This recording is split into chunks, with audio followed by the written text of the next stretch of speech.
Asia কাপের ঠিক আগে আগে বিসিবি যে পাওয়ার হিটিং কোচ এনেছিল জুলিয়ান উডকে, তার কাছ থেকে কেউ শিক্ষাটা নিক আর না নিক, সাইফ হাসান ঠিকই আসলে বড় বড় ছক্কা মারা শিখে গেছেন। সেটা আমরা এশিয়া কাপেই দেখেছি।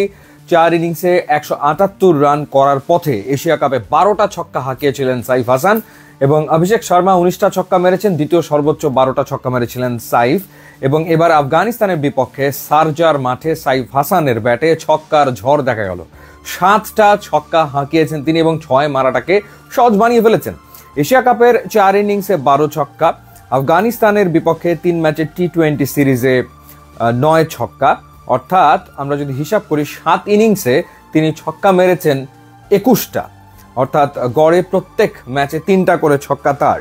এবং যে ফ্লিকগুলো তিনি লেগ সাইডে করছেন, আবদুল্লার বলে একটা ছক্কা মেরেছেন লেগ সাইডে ফ্লিক করে, চোখে লেগে থাকার মতো। এরপরে বশিরের বলে তিনি যে ছক্কাটা মেরে 50 করেছেন সেটাও ছিল দেখার মতো নান্দনিক।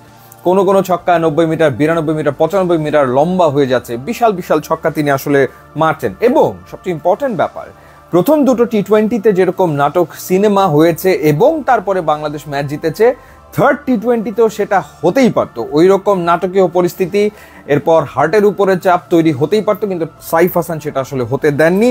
64 রানের একটা ইনিংস খেলেছেন, 38 বলে 2টা 4 মেরেছেন, 7টা মেরেছেন ছক্কা, 168.42 স্ট্রাইক রেটে তিনি ব্যাট করেছেন। নিশ্চিতভাবেই বাংলাদেশের টি-20 দলের অ্যাসেটে পরিণত হচ্ছেন সাইফ হাসান এবং আমি নিশ্চিত যে ওয়ানডে সিরিজেও তাকে আসলে একাদশে দেখা যাবে এবং হোয়াইট বল ক্রিকেটে তিনি দারুণ করবেন। যদি প্রথমে অংশে আসি, বোলিংয়ের কথা বলি, বাংলাদেশের বোলাররা আরও একবার ম্যাচ জেতার মতো গ্রাউন্ড তৈরি করে দিয়েছে। প্রত্যেকেই ভালো বল করেছেন এবং সাইফুদ্দিন আউটস্ট্যান্ডিং ছিলেন। 3 ওভার বল করে 15 রানে 3 উইকেট তিনি নিয়েছেন। হতে পারতো তার ক্যারিয়ার সেরা পারফরমেন্স, 4 উইকেট এর আগে তিনি একবার নিয়েছিলেন, কিন্তু সেটা হয়নি। তানজিম হাসান সাকিব 4 ওভারে 24 রানে 2 উইকেট নিয়েছেন, নাসুমও 24 রানে 2 উইকেট নিয়েছেন এবং শরীফুল 4 ওভারে 33 রানে নিয়েছেন 1 উইকেট। রিশাদ যথারীতি এক্সপেন্সিভ হচ্ছেন, প্রত্যেক ম্যাচেই রিশাদ কিন্তু রান দিচ্ছেন, উইকেটও নিচ্ছেন। এই দিনও তিনি একটা উইকেট নিয়েছেন, বাট এই দিকটার প্রতি তার মনোযোগ দিতে হবে, অর্থাৎ কেমন করে আরো বেটার ইকোনমিতে বল করা যায়, কেমন করে আসলে 4 ছক্কা তুলনামূলক কম খাওয়া যায়। লেগ স্পিনাররা রান দেবে স্বাভাবিক, কিন্তু প্রতি ম্যাচেই দেখা যাচ্ছে রিশাদ কিন্তু রান আসলে দিয়ে ফেলছে, সেই ঘটনাটা আসলে ঘটছে। তো যখন আসলে আফগানিস্তান 143-এ থেমে গেল, তখনই মনে হচ্ছিল যে বাংলাদেশ ম্যাচ জিতবে। এখন কতটা নাটক করে সেটা আসলে হয়নি, তবে চোখে লাগার মতো ছিল হচ্ছে পারভেজ হোসেন ইমন যেভাবে উইকেট থ্রো করে দিয়ে চলে আসছে, এই প্রবণতা তার ভেতরে আছে। অ্যাটাকিং ক্রিকেট খেলতে চায়, খুব ভালো কথা, টি-20তে সেটা খেলতে হবে, কিন্তু উইকেট থ্রো করার প্রবণতা রয়েছে পারভেজ হোসেন ইমনের ভেতরে। কখনো কখনো দেখা যায় বাউন্সার উইকেট থ্রো করে দিয়ে আসেন, কখনো কখনো স্লোয়ার ডেলিভারিতে তিনি উইকেট থ্রো করে দিয়ে আসেন। একই ঘটনা তানজিদ হাসান তামিমের ক্ষেত্রেও ঘটে। 33 বলে 33 রানের ইনিংসটা 50 পর্যন্ত যেতেই পারতো, কিন্তু সেটা আসলে হয়নি এবং তিনিও আসলে আগের বলে লাইক পেয়েছেন, আবদুল্লার বলে লাইক পেয়েছেন, পরের বলে তিনি উইকেটটা থ্রো করে দিয়ে আসছেন। কোনো দরকার ছিল না, তিনি ম্যাচ শেষ করে আসতে পারতেন। জাকের আলী অনেক 3 বার রিভিউ নিয়েছেন, 2 বার তিনি নিজে নিয়েছেন।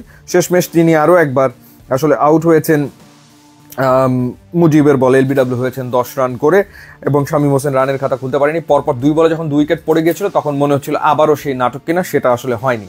তো আফগানিস্তানের বিপক্ষে বাংলাদেশ 3-0-তে টি-20 সিরিজ জিতলো। এর আগে আয়ারল্যান্ডের বিপক্ষে 3-0-তে জিতেছে, ইংল্যান্ডের বিপক্ষে 3-0-তে জিতেছে, ওয়েস্ট ইন্ডিজের বিপক্ষে গত বছরই 3-0-তে সিরিজ জিতেছে। এবার আফগানিস্তানের বিপক্ষে বাংলাদেশ 3-0-তে সিরিজ জিতলো এবং ওভারঅল হেড টু হেডে ঠিক এই মুহূর্তে বাংলাদেশ 9-7 ব্যবধানে এগিয়ে থাকলে এবং টানা 4টা টি-20তে আফগানিস্তানকে বাংলাদেশ হারালো। সত্যিকার অর্থে সেটা দারুণ ব্যাপার, অর্থাৎ টি-20তে বাংলাদেশে আফগানিস্তানের যে বেটার দল একেবারে প্রমাণ করে দিয়েছে বাংলাদেশের ক্রিকেটারের কোনো সন্দেহ নাই। এবং এই ম্যাচটাতে স্পেশালি তাসকিন আহমেদ, মুস্তাফিজ, বাংলাদেশের টপ 2জন ফাস্ট বোলারকে বেঞ্চে রেখে তাদেরকে রেস্ট দিয়ে বাংলাদেশ খেলতে নেমেছে। এরপরে আবার লিটন কুমার দাস ইনজুরির কারণে নেই, তাওহিদ হৃদয় খেলতে পারেনি।